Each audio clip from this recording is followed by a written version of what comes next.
The bombs were going, and we're waiting any minute for the invasion. All of a sudden, one of the American soldiers screams out to me, "Bear, yeah." He says, "We need God. We're gonna die." I said, "God, you're in a foxhole. What God?" He says, "You know those funnies boxes?"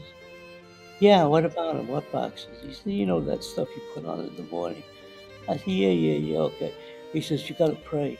I said to him, I can't feel my fingers," I said. So he says, "You gotta pray to God, you've been dying." And he's screaming, and the noise and the bombs are getting louder and louder. Finally, he picks his gun up, his M1 rifle, he points it right at me.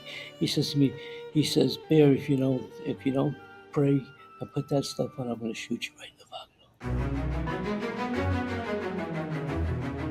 Welcome to Ordinary People with Extraordinary Stories. I'm Chana Weisberg, host of this podcast. Joining me today, we have an incredible guest who has a phenomenal story. His name is Mr. Sheldon Bear. He is a veteran from the Korean War, and he is going to be sharing with us some incredible stories and guidance that he received from the Lubavitcher Rebbe. Welcome, Mr. Bear. Thank you so much for joining My us. pleasure, my pleasure. Okay, so tell us, start off with, I know when you were a young boy, you had an audience Yeah, with the Rebbe, and let's start with that, and then we'll yeah, go right into yeah, your experience in absolutely. the war.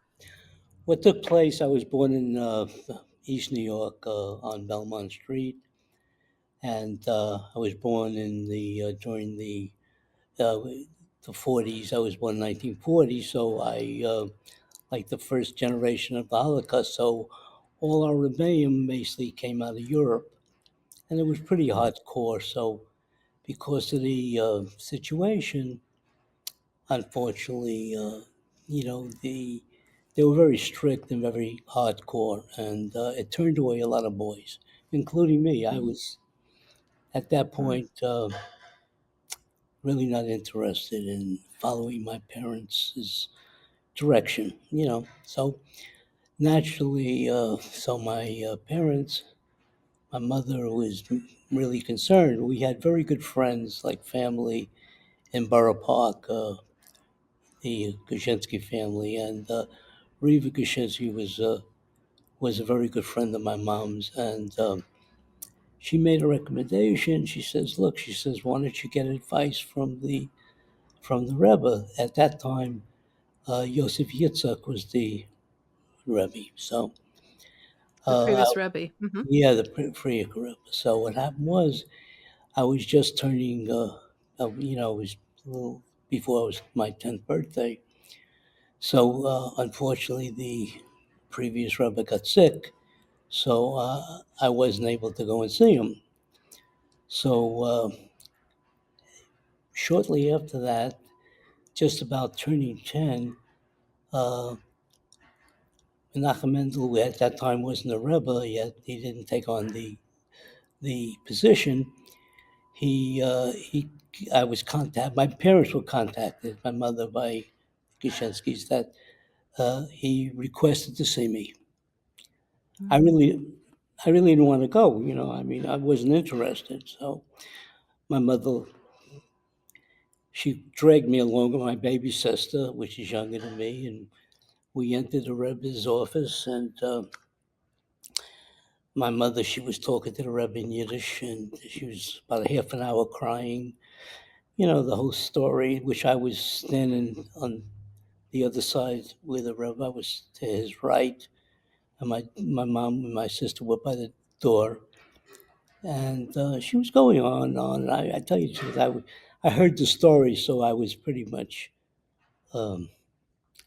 was pretty much acclimated. I wasn't really interested. She was So talking about you. yeah, she was talking that they threw me out of school. Mm. She don't know what to do. I'm not interested in the religion. She was searching. She was searching. She didn't know. Mhm. So he listened, and I tell you, he had more patience than me. And he was listening to my mom, and I just wanted to leave. And when she got through, he went like this. He called me over to his knee, and he smiled at me. And I tell you, I was ready. I was ready for the whole action. So I sort of started the conversation. And I said to him, "You the Rebbe?" So, and I didn't sugarcoat it. I had it with the situation. So he smiles and he points at a picture up on the wall. I turn around, a picture, a guy with a beard. I didn't know who he was at the time. So he says, "That's the Rebbe."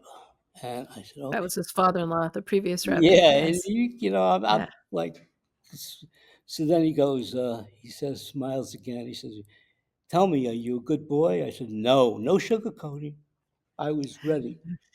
He You were says, honest, uh, brutally honest. he says, then he says to me, "Do you like school?"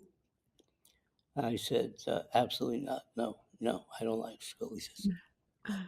He says, "Do you listen to your mother and father?" I said, No, no sugarcoating." So he turns to my mother and he turns, Emes, I'll take care of it. And Amos means honest. He was being honest. Emes, so it's sort of, I tell you, he How did you didn't feel at tell that me, time? it was great because he didn't tell me I couldn't eat potato chips and pretzels like I used to nosh in the class, and he didn't give me any mussa. He knew where to go and where not to go, and that was the He didn't secret reprimand you. thing. He knew that I wasn't ready for any correction at that time, and he Mhm, didn't go up that mhm, street. And Baruch Hashem, it brought me to the realization that there was more to the situation.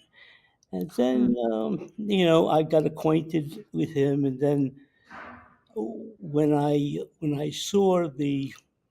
saw what took place in when I was 15 years old, it's an amazing situation, and uh, it really pushed me to the realization how unique and how unbelievable the Rebbe was. When I was 12 years old, my mother was pregnant with twins, and she lost one was nifter within my mother, and the other one died a few days after birth. mhm. So she was told by the doctors that she shouldn't try to have a baby.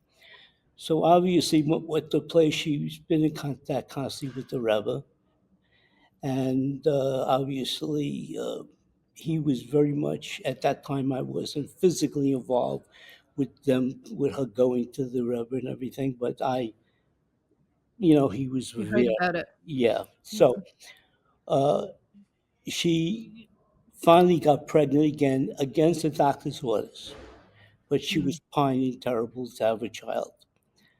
So she got pregnant, and the time of the birth, uh, time of her to give birth, was in Bethel Hospital in Brooklyn, Brookfield, on Linden Boulevard. So I'm sitting there, I'm 15 years old, and the doctor was basically a frum type guy. He was friends, family, and so It's religious. yeah, Mhm, it's pretty, there at the time. But he was the top of his field, mm. and we're sitting in the lobby, me and my father. He comes down from the operating room where he has my mother, and he says to my father, he says, "Sam," he says, "I'm stumped with all the years experience I have. He says, I'm losing her." He says, "We're friends that I got to talk No, to you." So it's my mother. I'm sitting there crying because I'm 15 years old. I need a mother, very close of family. course. So he says, she won't survive a cesarean, and Mhm. I don't know, the baby is wrapped, and I can't get to it, and it's a hose. So he walks out, and a minute later, my grandma, my bubby, and Reva Kaczynski comes running into the hospital, comes over to us, sees us, she says, "I just came from the Rebbe." Mm. And he says that we got to go into the operating room. I got this safer from the Rebbe, and This book? this book. It was a It's safe holy book. Mm-hmm. holy book, and the message was she commits to these three things and put it on her stomach and then stick it under the pillow behind the head. So we go to Reva Gashinsky, my bubby, which I named the Mama Rivka, and me. We run to the operating room. We pounding on the door. Nurse comes over. What do you want? We said we got to come in. We got a message from the Rebbe. She says, no, this is sanitary. You can't come into this place. Sorry. Mm. So we knock. We got to come in. We got to come in. Find the doctor overhears the commotion, and he says to the nurse, what's going on? So she says, some crazy woman and a child, they want to go in. They got something from a rabbi, a rebbe, or Mm. something, a book. He says, let them in. I need all the help I can get, he says. We come in. Wow. We're right on my mother in the operating room. Reva Gashinsky gives a message from the Rebbe. We put the safer on my mother's stomach and thing, and then she said the three things that the Rebbe She required. committed Yeah, to three mitzvot. yeah, that he said. And we walked out, and we're standing outside the door, and within less than 2 minutes, my brother broke loose, Mm. and he was born. They pulled him out with they had these slips. He was all scratched on the head, and he was born. And he lives in Borough Park. So Baruch Hashem, so that pushed Wow. me into the power. And if you want to know what the Sefer the Rebbe sent, you interested? The Sure. Sefer was the Afrika Rebbe's Tehillim, the Oh, original wow. the original Tehillim book uh, And the that previous Rebbe. we used to Wow. use. So that Do you did you still have that? no, Did you no, keep that that? the Rebbe got back. He They got uh, back after. Moshe Aaron Gashinsky she says, no, you ain't getting that book. That's Reeves' Right. husband. He's a big time. Sure. Wow. Wow. So That's we were very incredible. close. So anyway, that was the The power that setting. because Right. nothing more important than a mother's a mother. They only you got a Of mother and a course. father. That's it. So anyway, Wow. Powerful. that was pushed me into the power and the recognition of where the Rebbe was holding.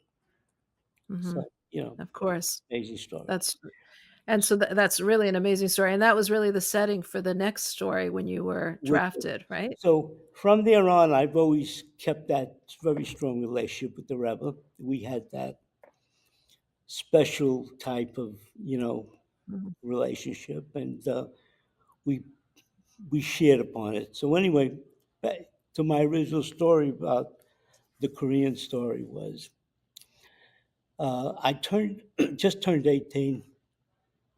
I live on Belmont Avenue, and I'm sitting on the bench on the stoop. They have all stoops, and I'm talking to my friends, and we said to them, I said, I just registered to the draft. You had to register at 18 years old. There was a draft at the time. So they said, yeah, we did too. And we were talking, all this peer pressure. And I said, we're going to have to go. And one of the boys said, well, why don't we all had different areas? So I said, why don't we push up our draft and get it over with while we're young? And, so uh, we took a dare. One of the guys, so everyone we dared, and I went over to the next day to the draft board, and I signed the papers, and I pushed up my draft. So what happened was, uh, about I don't know 6 7 months later, I get the notice You you have drafted. been, yeah, you're drafted. Mhm. The so what happened was when I got the paperwork, I didn't know what I was going to have to go. I'm a young kid in those days. No internet, no, you didn't have worldly communication. You was more. sheltered within your home life. I never left home, So, Sure. I didn't know what I was in for, So I got this invitation, November 19th, report for being sworn Duty. into the military. Mhm. So a few days before that, I went to see the Rebbe. And I Mm. said to the Rebbe, I said, Rebbe, I'm to report. I'm to report for basic training for indoctrination on the 19th of November. I said, Rebbe, I don't know. You know, it's all new. So I came to tell you that, W Were you you know, scared? what? Were you scared? Sure. I never left home. In those Of days, course. you didn't grow up as fast, you know. So I said, Rebbe, I don't know what I'm in for. I'm going into basic training. I'm going to be in Fort Dix. And he smiled. I said, I came for a bracha. I said, he gave me my bracha, and he says, keep me in your loop. I said, absolutely. So I reported for duty on the 19th, got sworn in, and started basic training. And I went through 8 weeks of basic training, which was pretty intense. Uh, it's basic training. They train you to kill. I'm in the school, and I graduate the school. So I get back to Brooklyn on the leave after the training of the advanced basic, which was the school.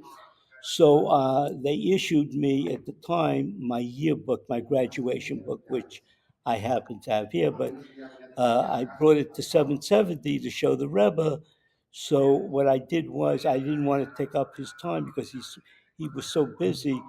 So I left the book with Rabbi Klein, my army book, which looks something like this. I don't know if you can see it.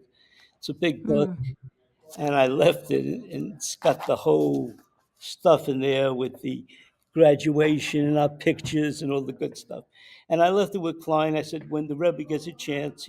So anyway, I'm in Camp Drum, and I get word that the company commander wants to see me. So I report for to the orderly room. I go in to see the captain, the company commander, and I salute him. And, yes, sir. I'm here. Is your request? He says, yes. He says, I just got orders for you, Private Bear. He says, you're going to be going overseas. I said, I'm going where? He says, yeah, you've been summoned to go to Korea. I said, Mm. oh, okay. And I said, what's the next procedure? He says, well, you got to go home for a couple of weeks, and you know, and then you'll follow your orders. So he gives me my orders, and I packed up my belongings in Camp Drum, and I got a transportation back to Brooklyn. And at that time, my mother they moved out of East New York and they moved into Canarsie because, the neighborhood went bad. Mhm. So my mother was living in, Canarsie. So I come into the house. I say to my mom, I said, Mom, she says, she was so happy to see me. Oh, you're back. I said, yeah, Mom, I just got back. Um, I wanted to tell you I'm going to Korea. She says, you going where? I said, I'm, Mm. I'm going to Korea. She says, where's that? I said, someplace out there near Japan, She says, oh, when are you going? I said, a couple of weeks. I'm going to have to report. So she says, oh, she says, so she went and told my father, and he comes out, and, so it didn't sit too well, but what are you going to do? A Jewish mother, you know. Mhm. I'm So sure they were worried. Right. yeah, so I said, Mom, look, I haven't seen my friends in months, so I want to go out to see the guys, and come home later for dinner. She said, okay, son. Okay, Shalom. So I said, I go out. I'm telling my friends, I'm all excited. I didn't see them. Friends are friends. I grew up. I told them I'm going to Korea, and So anyway, I spent the whole day with my friends, and I come home. My mother says to me, Shalom. She says, uh, "We got a call from 770." I said, "You Mm. got what?" She says, "Yeah." I said, "What did I do?" She says, "The Rebbe requested to see you." I said, "The Rebbe wants to see me? What? I just got home. What did I do?" She says, Mm. "I don't know." That's what the client said, The secretary, right. Yeah, the secretary. We were very close with Klein because he used to come to my father's business. My father had an automobile business on Church and Mm. Remsen, and the Rebbe used to buy cars. He used to send Klein to buy cars for my father. Mm. So that was the relationship that was established since I was a little boy with Rabbi Klein when I started Mhm. in the lot. So anyway, so now I get the next morning, I drive to 770, and right, I go into the Rebbe's office as requested, and the Rebbe sees me. Oh, Shalom Aleichem. I go, yes, Rebbe. I said, Shalom Aleichem, Shalom. I said, I said I couldn't even finish talking, for the minute. And he says to me, Shalom. He always used my name, Shalom. I understand you're going overseas. I said, Rep, I got home yesterday. He says, Korean, no? I said, yeah. I said, I said, I was speechless. Like I'm saying to myself, I just got home. I didn't get a chance to tell you. I guess Rebbe, you knew. And Mm.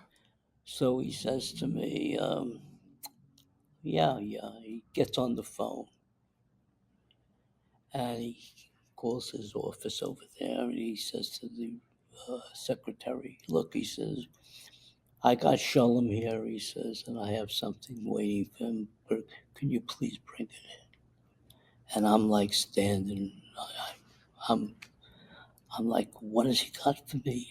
I mean, like I'm mystified. So he comes in, with a little bag like this.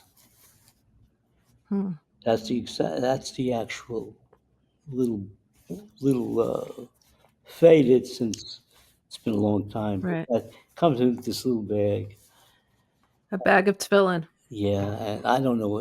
I'm looking like confused. So the secretary puts it on the Rebbe's desk, and the Rebbe opens the bag up.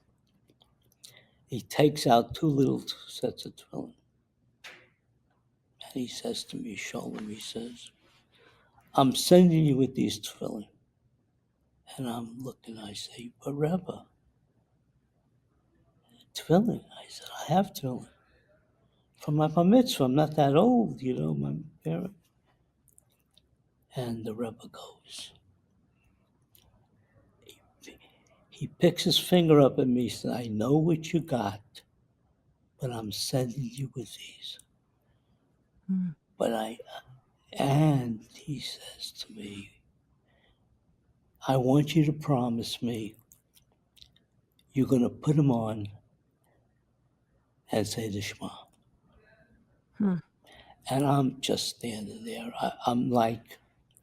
I'm completely in the twilight zone. I don't know.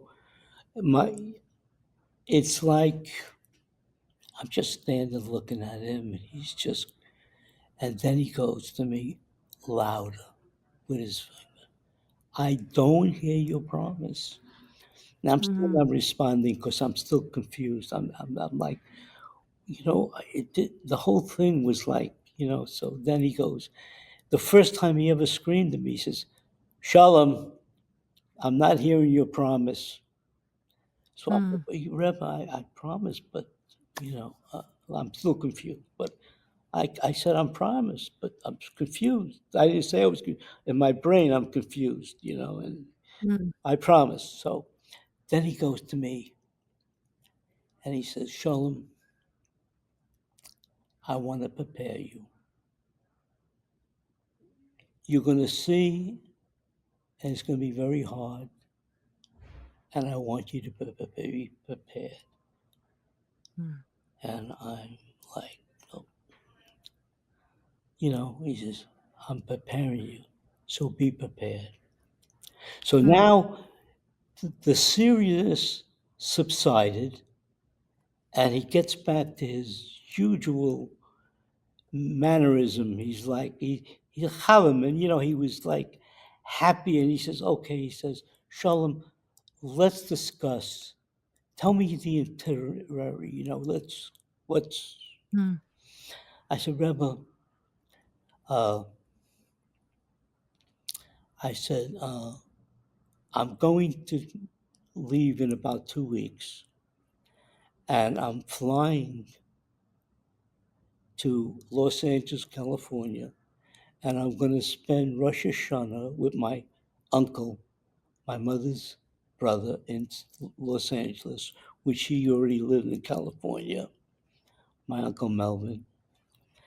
And I'm going to spend Rosh Hashanah in Los Angeles, and then I'm scheduled to fly to Oakland, California, uh, Air of Yom Kippur, which Mm. happened to come out in 1960 on Shabbos. Mm. So he says, okay. And he listened to what I had to say. And he smiled and we finished our meeting. And I left his office with the tefillin. Wow. Mm. So now I come home to my mother and I said, Mom, I just got from the Rebbe, which you know. She says, yeah. What did he say? Well, what happened? I said, we spoke about a lot of things, Mom, but he gave me tefillin. Tefillin? Mm. What's wrong with your bar mitzvah tefillin? I said, have no idea, Mom. But I showed her the bag and I showed her the tefillin. And she says, guess, I don't know. So it was confusing. We didn't know.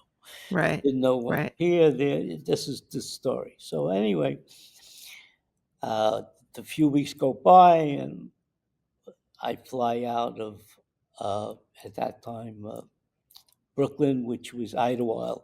They used to call the airport Idlewild Airport. I had a big duffel bag. My father he carried it to the airplane, and I got onto this military plane over there, and it flew me to Los Angeles. And I spent Rosh Hashanah with my uncle and his wife and his kids. That Monday morning, we were scheduled to leave. So we entered on the plane, not the jet, the old-fashioned plane, 4 engines, and we were gonna to get to Korea. There are 4 stops. The first stop is Hawaii. Second is Wake Island. The third stop is Japan, and then finally to Korea. Okay, so and we get on the plane, and we're sitting on a bench, like on the plane, military plane. We're flying out, and we just landed in Hawaii. So we get off the plane to refuel, and I'm sitting there with all the soldiers that were on the plane with me. We're sitting, we're chatting, talking, and waiting for the refueling, and the lieutenant is standing about 15 feet to my left, and I don't know. All of a sudden, I stand up. I don't know why. I to this day, I don't know why I stood up. I stood up, and I start walking over to the where the lieutenant's standing. And as I'm walking over, a colonel approaches the lieutenant. And he says, Lieutenant, he says, yes, sir. I have to get to Japan and I have to get on this flight. So naturally, the lieutenant, colonel, says, sure, no problem. And I'm like a dummy. I don't know. I'm standing close, so I'm in the eyesight of this lieutenant. He says, Mm. Bear, because you get your nameplate on your uniform. He says, Bear, you're off the plane. I said, what do you mean off the plane? He said, yeah, you're off the plane. I said, no, I'm not. I can't be off the plane. I gotta go.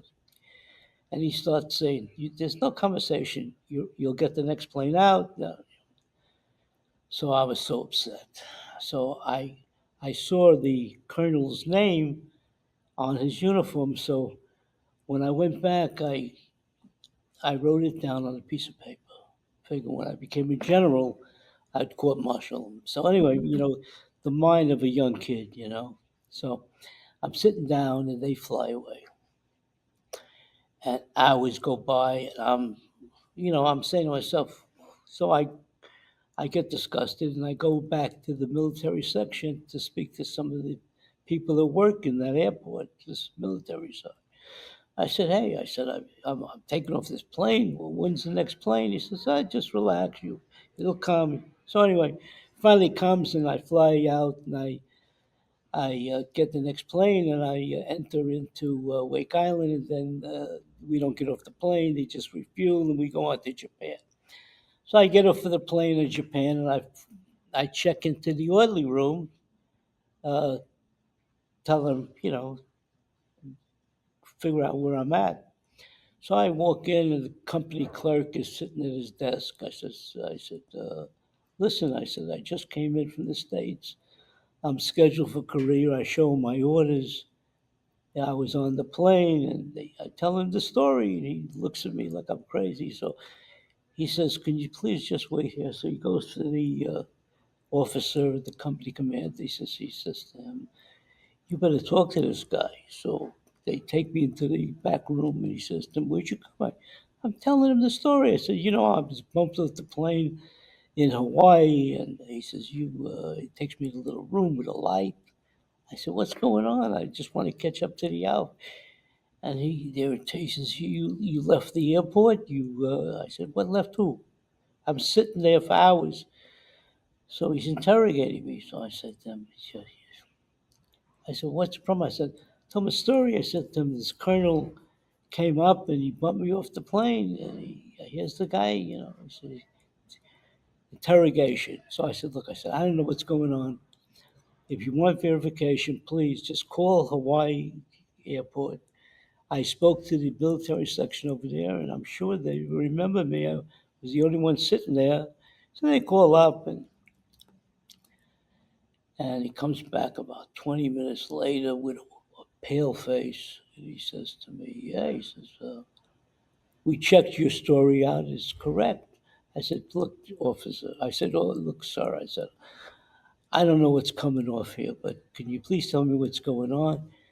He says, number one, he says, we lost radio contact with the plane. I said, what do you mean? What did Mm. you lose? He says, it's missing, so we don't know where it's at. I said, okay. I said, Mm. what? And he says, the colonel that you gave me don't exist. There's no colonel in the Pacific. I said, there's no colonel. I wrote his name down. What are you talking about? How can you tell me he doesn't exist? I saw the man. So he says, Mm. what can I tell you? So I said, okay, I'm a young guy. I don't know from nothing. This plane's missing. They don't have communication. This colonel don't exist. I'm going to Korea. So I get the next plane out and I fly in to Korea. So when do I get to Korea? Uh, it's a Shabbos. On the Shabbos, I entered Korea. I check in and it's community. I never catch up with my outfit, so they send me to a new outfit with communication, which I do, and it happens that it's a southern outfit, and the company commander uh, was a was an anti-Semite, So when he found out I was Jewish, it was not a good situation. So this went on for, I was in Camp Stanley for about 7 months, and he made life pretty miserable. I mean, I had a good job there, but he was out to get me. So, and if I kept davening and putting the tefillin on, it just irritated the situation more. So Mm. I got to realize what the Rebbe told me. So what I did was I stopped putting the tefillin on, and he told me if I ever couldn't put it on, I should just say the Shema. So I started to say the Shema, and I didn't because, it was a bad situation. So I Mm. go ahead and, it goes on, and finally, uh, right before my birthday in June, I I get a letter. I thought it was a birthday card from my mother, and she sends me this letter, and it starts off, "My dear son, Shalom. Uh, we were contacted by the Rebbe that you're not keeping your promise." I said, "Oh God, what do you mean I'm not keeping my promise?" I'm like, I'm really like, this is this is a bad situation. I don't know. Uh, I said to myself, the Rebbe says I'm not keeping my promise, and the sergeant wants to kill me. So I'm like, what do I do? So I go out in the Camp Stanley, and I'm confused. So uh, I don't know what to do. So I go to the orderly room, and I figure, look, I got to do something. So I go to the clerk. I said, look, I have to put in for a transfer. Now, bear in mind, they sent money. They trained me for the communication.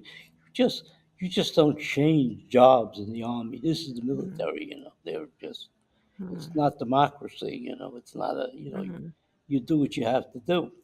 So I go to the company clerk. I said, I got to put in for a transfer. Transfer? What are you talking about? I said, I have to transfer out. He says, there's no transfers. You got an MOS. This is it. You've been trained. I said, no, no, I got to go. He says, look, he says, the only way you're going to get out of here is you got to sign. He says, you'd have to go into something. He says, there's one place no one wants to go. He says, it's Camp Assion. It's demolition. You go behind Emily, you blow up. You have no training. I said, yeah, that's what I want to do. He says, you. So he gives me a piece of paper, and he says, you got to sign the release. So I sign it. I have a copy. So he signs me, and he says to me, we'll let you know in 30 days. I said, I don't have 30 days. So he says, that's standard procedure. So now I put in for the transfer, but I'm really not much better off than I was before. So I'm walking out. I don't know. I break into a cold sweat. I don't know what to do. So I feel like I'm going to die. I'm sick. So I go to the medics on the base. I walk into the medics, and I said, I don't feel good. He says, what's wrong? I said, I don't know. Maybe I have fever. He takes my temperature. No, you know. So I said to him, look, I said to the doctor, which I never saw before this guy. He just like was there. Never saw this guy before. So I said to him, look, I said, I put in for a transfer, but takes 30 days. Yeah, he says, well, what do you want me to do? I said, I don't know. I got to do something. So he says, there's not much I can do for you. I said, okay. So, while I was in Korea for that time, I was into the martial arts. So in one of my matches, I broke my finger here, and the knuckle that was here ended up back here. So while I'm sitting there, out of the blue, he puts his hand on my bump that still have to this day where my knuckle was. He says to me, that hurt? I said, no. He says, that's strange. He squeezed. No, it hurt. Finally, he said, you sure it don't hurt? So I said, yeah, it does hurt. I catch on. What's he talking about? So he says, I should put a cast on your arm. I said, a cast? Mhm. He says to me, yeah, yeah, you'll have to keep it on for 30 days. I said, that sounds like a good idea. I said, so he puts a cast on my arm, and I end up wearing a cast. And now I'm on light duty, so the sergeant can't do nothing. I'm restricted for the Mhm. base for 30 days, like a miracle. So I'm saying to myself, oh, this is beautiful. So I go ahead, 30 days go by, I transfer out, and I'm Were you worried to transfer out? I mean, to that sounds Camp like a very Ession, scary to this and demolition where company that I had no experience with. They're blowing up bridges, blowing up mines. I'm going into arm's way, not knowing exactly what wow. I'm going to do. Um, this is Very insanity. dangerous. Yeah, Insanity, exactly. this is But why did you do that? Just so so that I you could could put on figure your I could tefillin? the sergeant wants to kill me and I can't die. And the Rebbe is saying you're not keeping your promise. So how am I couldn't continue where I was and keep my promise to the Rebbe. So I had to make a decision, either stay and not do what the Rebbe told me to do, where that would have led me, or Mhm. go someplace else where I Extremely dangerous, but yeah, where you could put on your yeah. tefillin. Wow. So that's what I did. I elected to make that decision, to leave Mhm. the comfort of Mhm. whatever. So now Right. I'm in Camp Ession. No good. I mean, substandard living conditions. It was really bad. So I'm over there. I'm over it, and a lot of things took place. I was on a helicopter. They were going to go out, and that crashed. And I got picture. But anyway, it crashed, and I walk off. I didn't get a scratch. So now Mm. I go ahead, and I was able to put my tefillin on. So I'm back with the tefillin. It's a winter month, and we they transportation to the 38th parallel, and we get the general gives a speech. He says, soldiers, he says, everybody is dug in. We're going to hold the front. We don't have enough ammunition. We've been taken by surprise. So it was like a bonsai. You've been sacrificed. Mm. We got to evacuate Seoul. They said all the higher echelons and civilians are going to be evacuated.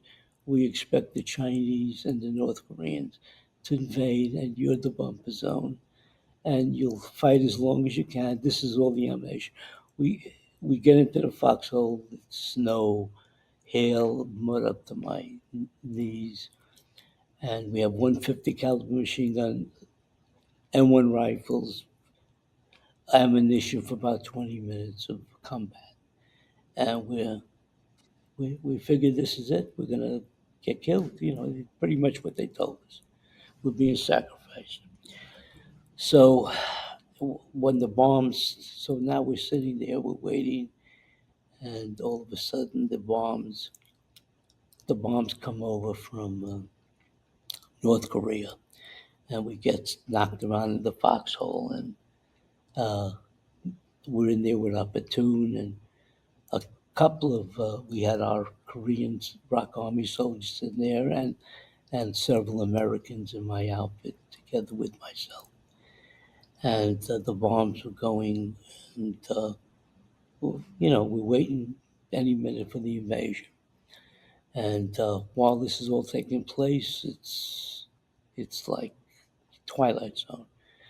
So all of a sudden, one of the American soldiers screams out to me, "Bear, yeah!" And in the noise, I'm hearing, "What do you want?" He says, "We need God. We're gonna die." I said, "God? Mm. You're in a foxhole. What God?" He says, "We need God. You gotta pray for us." I said, "Pray for you? What?" He says, "You know those funnies boxes?" "Yeah, what about them? What boxes?" He said, "You know that stuff you put on in the morning." I said, "Yeah, yeah, yeah, okay." He says, "You gotta pray." I said, "Pray? Pray who?" I said, I can't feel my fingers," I said. He says, "You gotta pray to God, you've been dying." and he's screaming, and the noise and the bombs are getting louder and louder. Finally, he picks his gun up, his M1 rifle. He points it right at me. He says to me, he says, "Bear, if you don't pray and put that stuff on, I'm going to shoot you right in the back." I said, calm down, relax." So I go in the back of my pack and I pull out. I can't find the tefillin because I had it with me, and they go ahead and they fall in the mud. I take them out. They're in the mud, and I'm looking for. I can't feel my finger. I'm looking for the mud. Finally, I pull the tefillin out of the mud and I put them on. I have the helmet on my head, and I go ahead and I'm saying to myself, I'm going to put. So I put the hand on, and it was all messed up with the mud, the tefillin, and the thing, and the mud was dripping down my face. I put the tefillin on, and I look up at the Shemaim. I put my helmet back on, so I know the tefillin was crooked. And I looked up, and I looked up at the heaven, and I just prayed. I said the Shema. And the minute I finished the Shema, a loudspeaker goes off,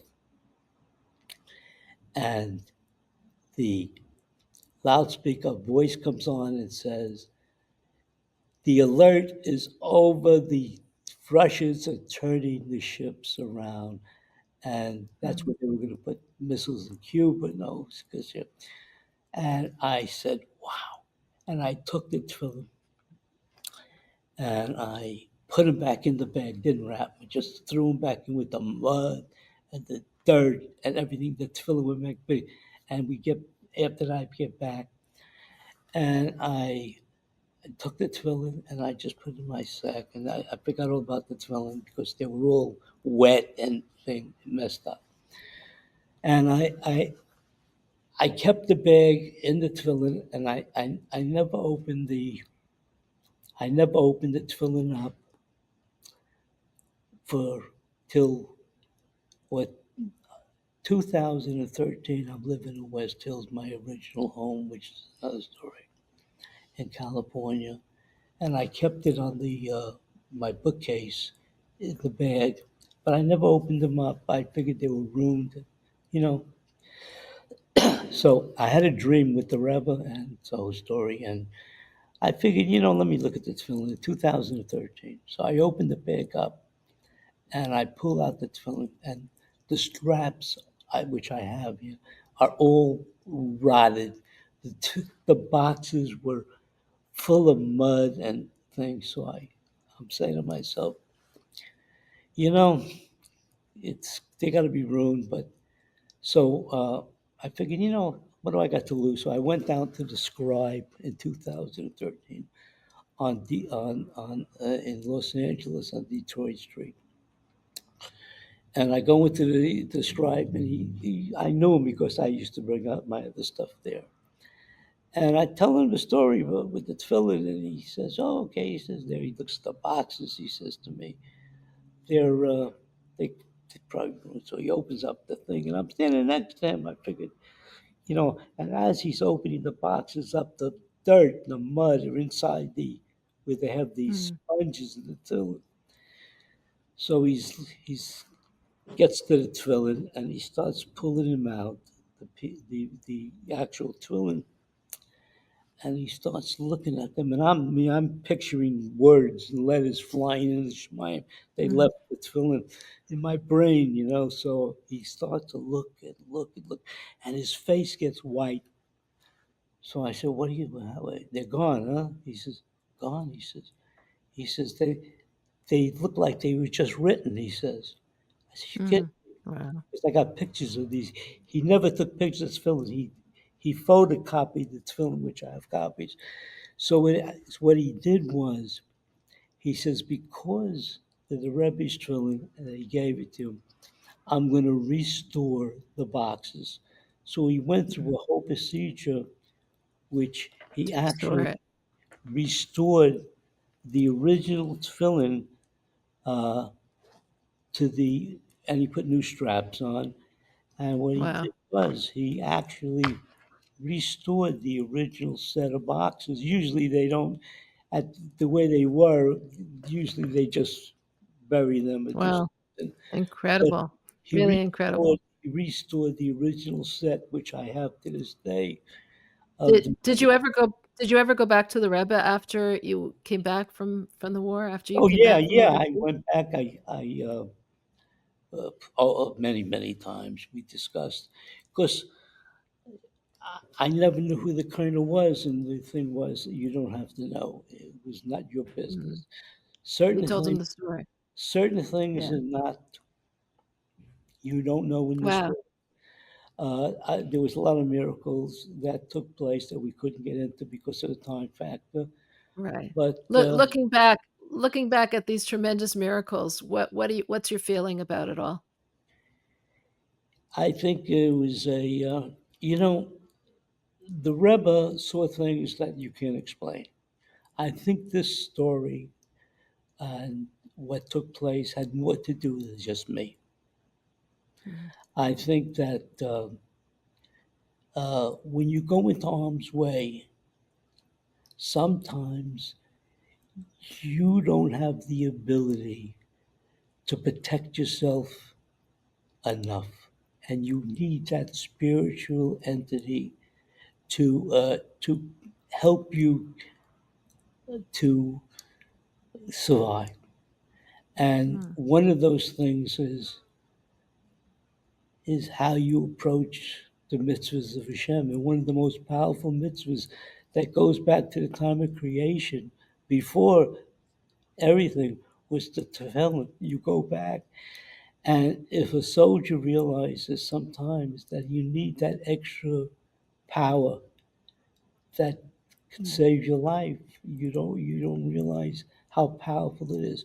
So if Beautiful. the Really Rebbe beautiful message. the Rebbe goes ahead and he Mhm. sees these things, and I think his story, my story then, is no different than today. We have Jews that are dying. Do you understand? Mhm.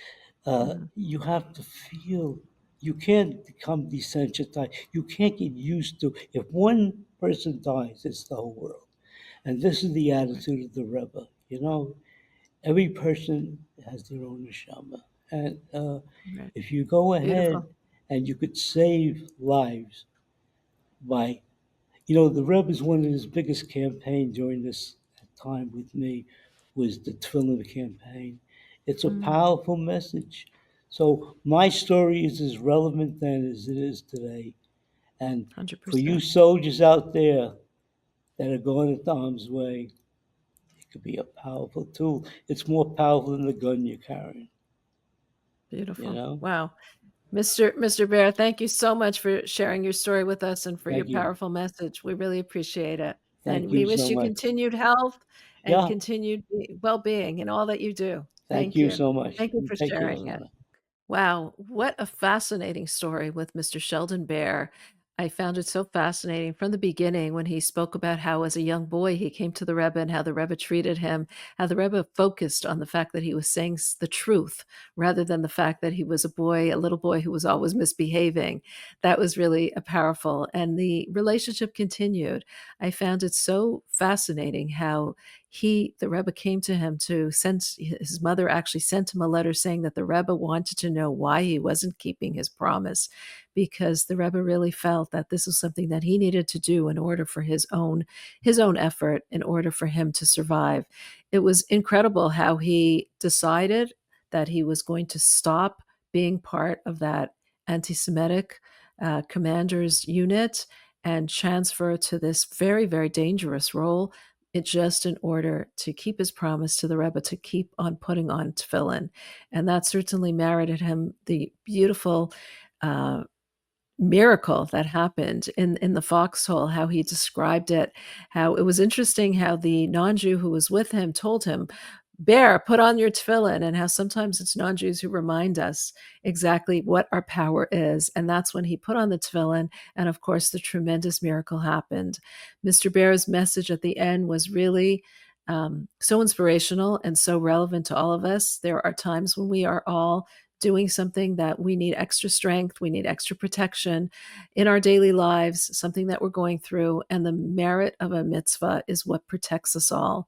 His his explanation of how the Rebbe's mitzvah of tefillin is so protective for soldiers. Of course, that's also such an important message for all of us. The spiritual power of the tefillin, how the tefillin are more important, are more protective than the actual armor that we're wearing.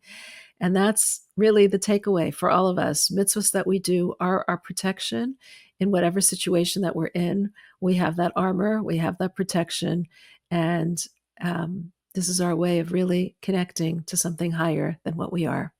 If you enjoy watching these podcasts, I hope you are subscribed to Chabad.org/extraordinary. You can catch us as well on YouTube. If you enjoy our podcast, share it with a friend.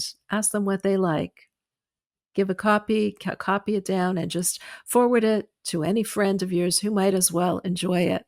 And ask them to subscribe, and I hope you are subscribed. Thank you so much for watching and for being part of this extraordinary community.